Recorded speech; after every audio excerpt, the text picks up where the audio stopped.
Olá, seja bem-vindo a mais esse estudo, a mais essa reflexão sobre a apostila Orientação para a Prática Mediúnica na Casa Espírita. Segunda parte da apostila, segunda parte do Livro dos Médiuns, Manifestações Espíritas, capítulo 28, Charlatanismo e Embuste. Kardec traz aqui para nós algumas reflexões muito importantes. Todo médium espírita, aliás, todo médium, porque não tem médium só na doutrina espírita, existe médiums em outras religiões, está sujeito à obsessão. E os cuidados que nós temos que ter com a obsessão é muito delicado, e temos que estar sempre vigiando-nos e ouvindo as críticas para que a gente esteja em melhores condições de agir para crescer e aprimorar. Faz-se necessário começarmos a tomar ações e atitudes mais compatíveis com as nossas necessidades evolutivas, com as nossas necessidades de aprimoramento como espírito imortal. Cada um de nós, ao longo da nossa existência, procuramos fazer o possível para sermos bons, mas é uma tarefa que nos compete a agir e a interagir para que todos nós possamos estar melhores, estarmos em melhores condições de construir um mundo mais justo e mais útil para a nossa evolução. E o médium tem muitas responsabilidades que ele precisa ficar muito atento. Vamos ver o que o Kardec diz sobre esses assuntos.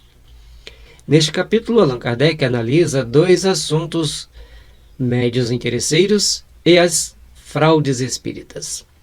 O primeiro é tema sempre atual, cujos resultados são sempre funestos. O segundo já não desperta tanta atenção nos dias atuais, pois, com o estudo regular do Espiritismo, é relativamente fácil identificar fraudes espíritas.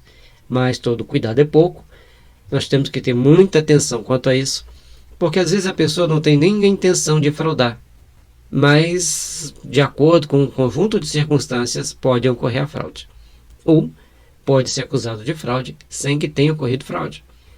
É um momento muito delicado que nós estamos vivendo e muito delicado que nós temos que viver e vivenciar. Médiuns interesseiros. Infelizmente, poucos são os médiuns dedicados e humildes que compreendem o papel que deve desempenhar como intérpretes dos espíritos. O interesse demonstrado por alguns médiuns é sempre pernicioso e, cedo ou tarde, colhem frutos amargos, porque, sendo assistido por espíritos inescrupulosos, terminam por se enveredarem por caminhos de decepções e de sofrimentos. Como tudo pode tornar-se objeto de exploração, não haveria nada estranho em que se quisesse também explorar os espíritos. Diremos, desde logo, que nada se prestaria melhor ao charlatanismo e ao embuste do que semelhante ofício. Item 304. O desinteresse, ao contrário, é a resposta mais decisiva que se pode dar aos que só veem nos fenômenos uma hábil manobra. Não há charlatanismo desinteressado. Item 304. Kardec mostra para nós o seguinte: você tem o interesse de mostrar a doutrina espírita para o mundo. Você quer prová-la para o mundo. Vai ser atacado. Porque tem aqueles que tudo eles acham que é uma obra do acaso, que é uma manobra hábil para tentar enganar as pessoas.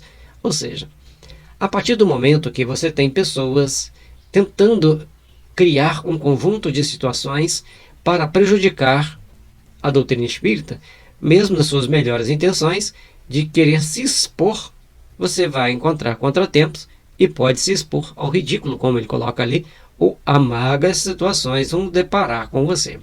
Façamos nosso trabalho no nosso cantinho.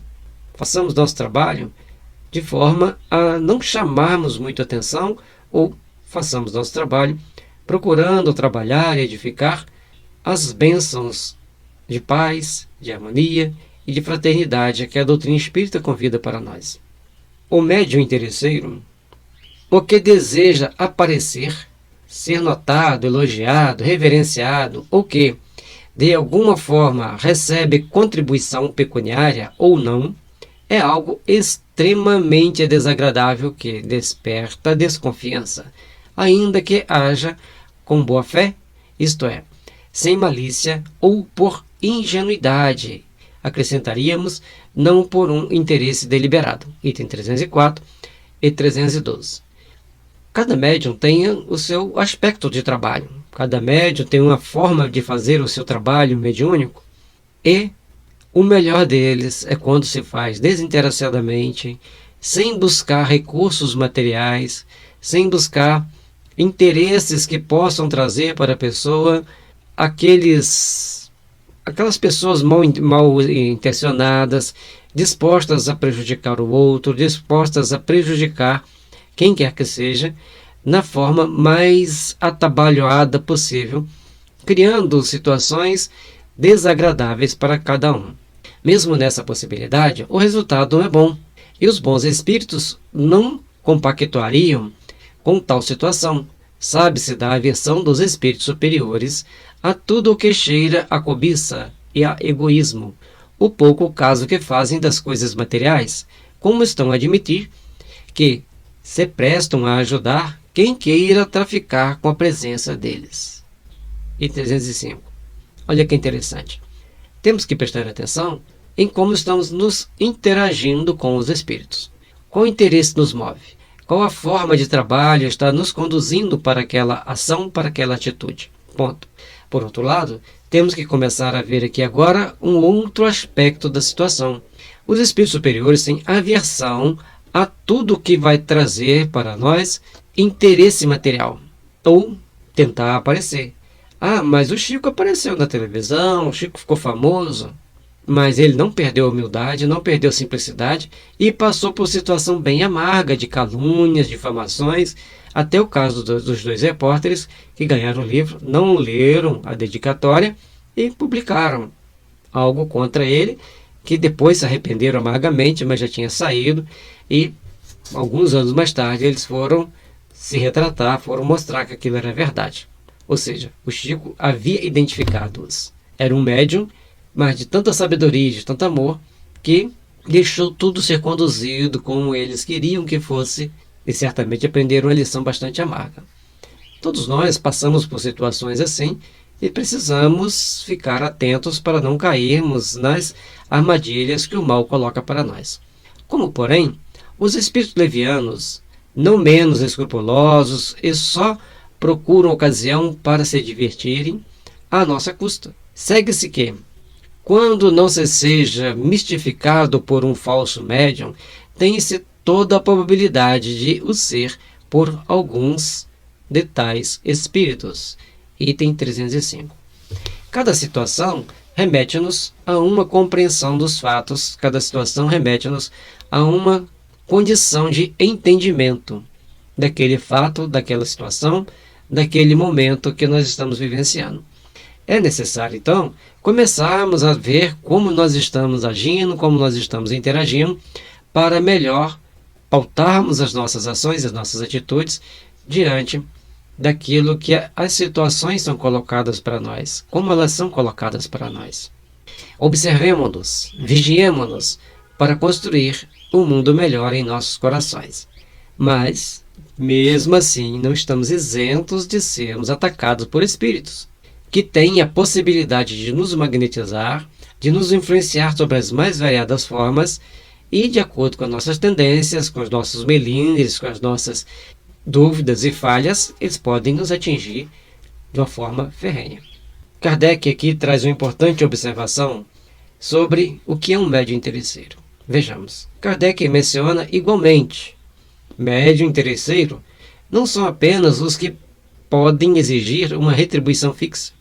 Nem sempre o interesse se traduz na expectativa de um ganho material, mas também pelas ambições de toda sorte, sobre os quais se apoiam esperanças pessoais. É esse um dos efeitos de que os espíritos zombeteiros sabem muito tirar partido, e de que se aproveitam com uma habilidade e uma astúcia verdadeiramente notáveis, embalando em enganosas ilusões os que se colocam sob a dependência deles. Item 306. Olha, isso é muito importante. A pessoa quer uma evidência pessoal. Oi, gente, a evidência, a fama, são coisas muito delicadas que pegam o médium de surpresa ou pega o médium pelo pé. Porque você não está querendo ter um destaque, ficar famoso. Mas você tem certas intenções.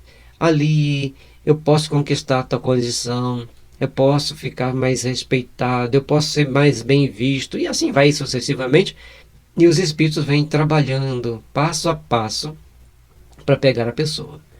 Enquanto eu estou lendo isso aqui, eu estou imaginando e percebendo várias coisas que acontecem ao nosso redor e os cuidados que nós temos que ter, porque espíritos maus, vingadores, zombeteiros é o que mais existe no meio em que nós vivemos. Qualquer tipo de mediunidade pode servir ao médium interesseiro. Aos de efeito físico inteligente, os médiuns de efeitos físicos, entretanto, despertam mais atenção e curiosidade das pessoas. Mas os espíritos que acompanham tais médiuns são sempre inescrupulosos, de categoria moralmente inferior, ainda que não necessariamente maus. Olha, gente, item 307. É por isso que é importante a gente estudar o livro dos médiuns. Mais para frente nós vamos pensar em fazer vários espécies de seminários assim, final de semana, convidando pessoas para virem fazer estudos de certos tópicos para nós, por um tempo relativo, para fazer uma explanação sobre aquele tópico. E assim, gente, a gente vai vendo que tem detalhes muito intrincados na mediunidade. Detalhes que cada espírito sabe manipular, sabe tomar a atitude que lhes agrada e que lhes convém naquele momento. Aí chega, toma atitude, toma aquela ação e prejudica a pessoa ou as pessoas, ou um conjunto de pessoas, ou a casa espírita, ou apenas simplesmente o médium. Mas se é prejudicar o médium, prejudica de certa forma um pouco a doutrina espírita. Porque as pessoas não querem estudar o livro dos médiuns. A mesma forma, na homeopatia, quando a gente fala, vamos estudar o organon, as pessoas falam, organon. Aí você chega para a pessoa, vamos estudar o livro dos médiuns. Eu já sei tudo, meu mentor me explicou. Não é assim que funciona. O mentor explica e nos intui, estude o livro dos médiuns. Para que, estudando o livro dos médiuns, compreendendo o livro dos médiuns, nós possamos dar os passos necessários para a conquista do bem-estar que todos nós precisamos e que faz necessário ao nosso crescimento, ao nosso aperfeiçoamento espiritual. Um ponto importante, entre tantos destacado por Kardec, é este. Os espíritos inferiores gostam muito de mistificar, mas não gostam de ser mistificados. Se prestam de boa vontade ao gracejo, às coisas de mera curiosidade, porque gostam de se divertir, também é certo que, como os outros, não gostam de ser explorados, nem de servir de compassas para que a receita aumente, provando a todo instante que tem vontade própria e agindo quando e como bem lhe parece. Item 307. Olha, tudo nós temos que entender que tem uma contraparte. Eles estão lá para se divertir. A pessoa começou a ganhar dinheiro, ele sai. Aí você fala assim, as pessoas que trabalham como palhaço, como humoristas, não tem espíritos ali junto com eles. Mas ali é um conjunto de fatores que a pessoa não está dizendo que ela é médium. Ela está dizendo que ela é humorista. Ela não está usando a mediunidade para fazer humor. Ah, mas existem pessoas que fazem humor com o espiritismo. Ao mesmo tempo, estão esclarecendo para as pessoas que existe o espiritismo, que existe certas coisas assim, que tudo você pode fazer piada, mas tudo tem a sua contraparte séria. E no meio daquelas piadas, daqueles risos, eles dão também as informações necessárias para que a gente saiba se portar melhor, se defender melhor. Antes de julgar os outros, vamos julgar a nós mesmos. E por fim, afirma o codificador, de tudo o que foi dito, concluímos que o mais absoluto desinteresse é a melhor garantia contra o charlatanismo. Se ele nem sempre assegura a excelência das comunicações inteligentes, retira, por outro lado, um poderoso meio da ação dos espíritos maus e fecha a boca de certos detratores. Item 308. Então, quanto mais desinteressados nós estivermos, quanto mais voltados para o bem nós estivermos, mais nós estaremos construindo e edificando o bem em nossa caminhada, edificando o bem em nossa vida. Trabalhando para fazer o melhor possível para a nossa caminhada, para a nossa existência, nós estaremos assim começando a fazer todo um processo de edificação para que a paz, a harmonia integre nossa alma e faça com que estejamos sempre dispostos a fazer um pouco mais de bom, de melhor para aqueles que estão em torno de nós. Vamos procurar, dessa forma, trabalhar intimamente para nos fazer melhor, para nos corrigir de certas tendências que temos, mesmo que seja meio inconsciente, aquele pensamento oculto, o que eu vou conseguir com isso? Assim, estaremos construindo, edificando bases para um mundo melhor lá na frente. Algumas pessoas alegam que, para o médium, se dedicar no interesse da causa não o pode fazer de graça, porque precisa viver. Mas, pergunta Kardec, é no interesse da causa ou no seu próprio interesse que ele o emprega? Qual o interesse que você está empregando a sua arrecadação daquele meio? No interesse da causa espírita ou no interesse próprio da pessoa? Não será antes porque vê nisso um ofício lucrativo? Item 310. A prática espírita, seja ela qual for, mediúnica, estudo, assistência material e espiritual, etc., não deve jamais merecer aplausos e apoios velados ou extensivos de pessoas, instituições, governos, etc. Trata-se de uma causa nobre, voltada para a edificação do ser. Assim, o médium deve ter uma profissão de onde retira seu ganho, admiração e elogios. Quanto à mediunidade, esta não se presta ao comércio e à mercantilização. Assim sendo, nós temos que prestar atenção que nós devemos ter uma renda para manter a nossa vida. O trabalho no YouTube é remunerado. Rende muito pouco para alguns, rende bastante para outros, e cada um vai empregá-lo segundo sua consciência. E é importante que se aplique o fruto dessa renda em obras assistenciais, em obras de caridade. Com isso, todos saem ganhando, todos saem construindo, edificando umas bases para se fazer melhor, para se construir melhor. É necessário que façamos por onde estarmos melhores. Façamos por onde estarmos nos construindo intimamente para que tudo aconteça da melhor forma possível, para que tudo aconteça dentro dos parâmetros que Kardec colocou. Trabalhar naturalmente, fazer o possível pelo bem do próximo.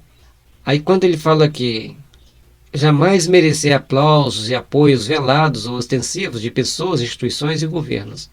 Se eles quiserem nos aplaudir, nós não podemos falar assim, pare de aplaudir, pare de elogiar. Não é essa a nossa função.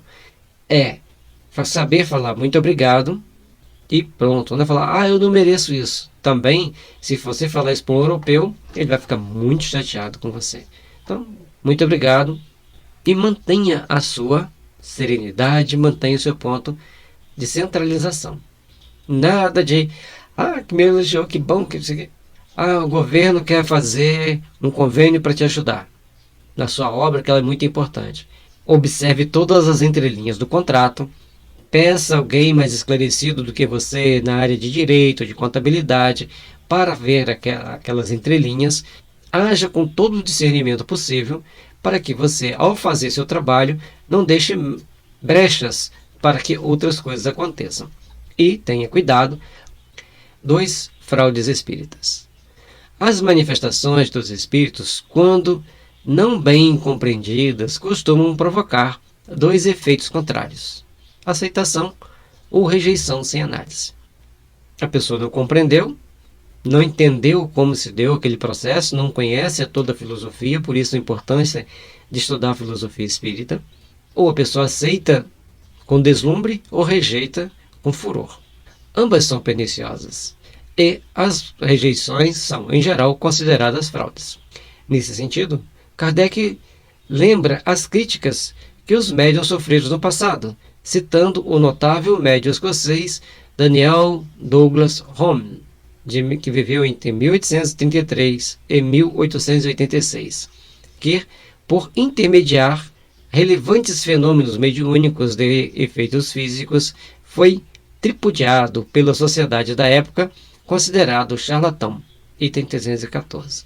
E era um grande cientista, um grande médium, pôde trabalhar junto, produzindo vários fenômenos, e aquilo que as pessoas não querem acreditar, elas não acreditam, mesmo vendo. Talvez na encarnação próxima.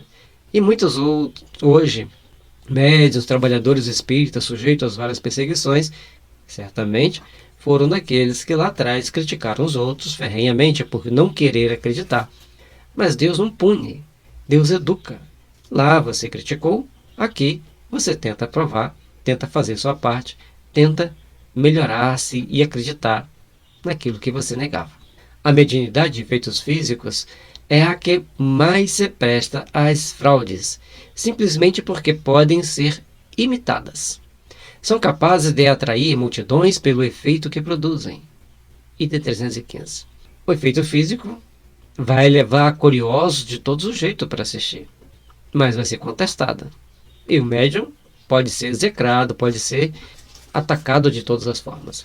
Assim devemos ficar atentos, até porque importa considerar: a fraude visa sempre um fim, a um interesse material qualquer. Para ter fraude, as pessoas querem obter algum tipo de recompensa, seja financeira, seja moral, seja por parte da fama. O certo é que toda manifestação mediúnica, por mais simples que seja, se presta à fraude, à mistificação. Por isso, o estudo e a análise da mensagem associados ao caráter do médium são condições imprescindíveis para afirmar ou negar fraudes. Todos aqui têm que ficar muito atentos. Dentro da casa espírita, todos fazem parte de um corpo, que é os integrantes da casa espírita, que são os integrantes da casa espírita, certo? E dentro desse grupo, as pessoas têm que se ajudarem mutuamente, tanto com críticas, quanto com apoio, que é diferente de elogio, e com estudo, pesquisa, perguntar não ofende. E o médium espírita tem que saber que nós precisamos de nos perguntarmos uns aos outros como está nosso trabalho. As pessoas que não estudam o espiritismo são facilmente enganadas, e a sua credulidade pode transformá-la em objeto preferido dos trapaceiros enganadores, encarnados e desencarnados. Item 316. Se você não estuda e fica encantado com todos os fenômenos, você acaba sendo vítima de você mesmo, você acaba sendo vítima das circunstâncias que conta aquilo que aconteceu. O melhor é fazer seu trabalho no silêncio de onde você está, da casa espírita, que o trabalho vai crescendo gradativamente, vai aparecendo pessoas para que todos possam ajudar. Assim como há fenômenos espíritas que são fáceis de imitar, tais como pancadas, escritas diretas, movimentos de objetos, mesas, transporte de objetos, item 319 ao 321, há outros que são mais difíceis. São notadamente o movimento de objetos sem contato, a suspensão dos corpos pesados no espaço, as pancadas de diferentes lados, as aparições, etc., salvo o emprego dos truques e da cumplicidade. Item 318. Kardec mostra para nós que tudo pode ser imitado, tudo pode aparecer aquilo que não é. Mas a partir do momento que nós vamos trabalhando e entendendo que temos que buscar aquilo que realmente é, fazer as coisas acontecerem do jeito que precisam ser acontecidas, ou seja, todo o nosso trabalho, todas as nossas condições de realizações do que nós precisamos fazer, estão inseridos dentro de um conjunto de situações e meios que necessitam de nós um passo de cada vez, estudando, meditando e refletindo. Os efeitos físicos hoje já praticamente não existem, mas os efeitos inteligentes, como a psicografia, a psicofonia, trazem para nós dados, detalhes importantes que nós precisamos entender bem. Não estamos livres de fraudes, É verdade, mas é preciso cuidadosa análise antes de proferir a sentença. Voltamos a afirmar, Kardec enfatiza a respeito. Observem que Kardec traz aqui para nós sempre conjunto de dados para que a gente venha a refletir sobre as responsabilidades mediúnicas que carregamos conosco. É por isso que dizemos que, em tal caso, é necessário observar atentamente as circunstâncias e, sobretudo, levar em conta o caráter e a posição das pessoas, o objetivo e o interesse que possam ter em enganar. Essa é a melhor de todas as fiscalizações, pois há circunstâncias que fazem desaparecer todos os motivos de suspeita. Julgamos, pois, em princípio, que se deve desconfiar de quem quer que faça desses fenômenos um espetáculo ou objeto de curiosidade e de divertimento e que pretenda produzi-los à sua vontade e em data certa. Item 318. Se você pode produzir determinados fenômenos mediúnicos, fique atento. Você tem que ter o dia e hora marcado para o trabalho. Mas tem que saber se os espíritos concordam em estar lá com você. Se você vai e os espíritos não podem ou não concordam de estar ali contigo, todo o seu trabalho será vão. Você não terá condições de fazer os trabalhos que você pretende que você quer. Observemo-nos e procuremos trabalhar intimamente para fazermos o que for possível para melhorar as condições do espiritismo, da mediunidade e das pessoas que estão à nossa volta, sem preconceitos, mas também sem querer impor ideias ou conquistar de forma prosélitica, ou seja, provocando fenômenos que chamem atenção, ou divulgar que acontecerão fenômenos que chamem atenção, aguça a curiosidade, sem que eles possam ser produzidos. Jesus amado, envolvei os médiuns no teu amor. Envolvei os médiuns na tua luz, Senhor, derramando sobre eles as vossas bênçãos misericordiosas, para que possam aprender a servir a causa do bem. E, acima de tudo, tornarem-se vigilantes e estudiosos, para protegerem-se das armadilhas do mal, para protegerem-se das armadilhas que a vida possa tentar colocar diante de nós. Abençoe-nos, Jesus, ilumine-nos, Senhor, hoje, agora e sempre, que assim seja.